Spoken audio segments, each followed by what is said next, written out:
ગુજરાતમાં ઓગસ્ટ મહિનો કોરો ધાકો રહેતા ચિંતા વધી છે। હવામાન નિષ્ણાંત ચિરાગ શાહે ઓછા વરસાદ અંગે ચિંતા વ્યક્ત કરી છે। સૌરાષ્ટ્ર અને કચ્છના વિસ્તારોમાં કૃત્રિમ વરસાદ એકમાત્ર વિકલ્પ છે। દ્વારકા અને કચ્છ જેવા જિલ્લામાં કૃત્રિમ વરસાદની આવશ્યકતા છે। વાદળ અને ભેજ તથા પવનની ગતિ જેવા પરિબળની જરૂરિયાત ઊભી થઈ છે। કૃત્રિમ વરસાદ માટે યોગ્ય સિસ્ટમ તેમજ પરિબળ હોવા જરૂરી। મહત્વનું છે કે પૂર, દુષ્કાળ, હીટવેવ, તોફાન, જંગલની આગ વગેરે જેવી પરિસ્થિતિઓમાં સ્થિતિને નિયંત્રિત કરવાના વિકલ્પ તરીકે કૃત્રિમ વરસાદ કરવામાં આવે છે।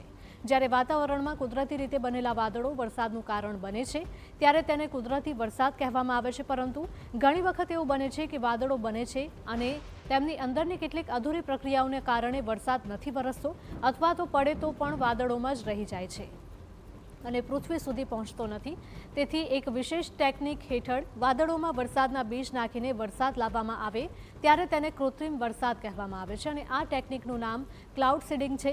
જ્યારે હાલ વરસાદની અછત જોઈને ક્લાઉડ સીડિંગ દ્વારા કૃત્રિમ વરસાદ કરવો જરૂરી બન્યો હોવાનું નિષ્ણાંતોનું માનવું છે।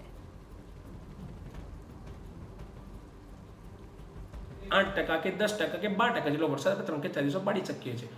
એટલે અને ક્લાઉડ સીડિંગને 7 દિવસના અંતરાલમાં બી આપણે કરી શકાય છે, પણ ક્લાઉડ સીડિંગ કરતાં પહેલાં મેં જે પરિબળ તમને કીધા એના પર ધ્યાન આપવું પડે।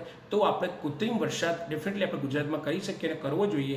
જ્યારે આવી સ્થિતિમાં કે ક્લાઉડ આવે છે, વાદળો આવે છે, ભેજ જેવું લાગે છે, ઉપર આપણે લાગી રહ્યું છે કે વાદળમાં પાણી છે અને વરસાદ નથી વરસતો due to the some El Nino પોલ્યુશન ફેક્ટર્સના કારણે, તો આવા સિઝન આવા એટમોસ્ફિયરની અંદર આપણે ક્લાઉડ સીડિંગ કરીને આપણે કૃત્રિમ વરસાદ ગુજરાતની અંદર કોઈ પણ ભાગમાં આપણે વરસાવી શકીએ છીએ।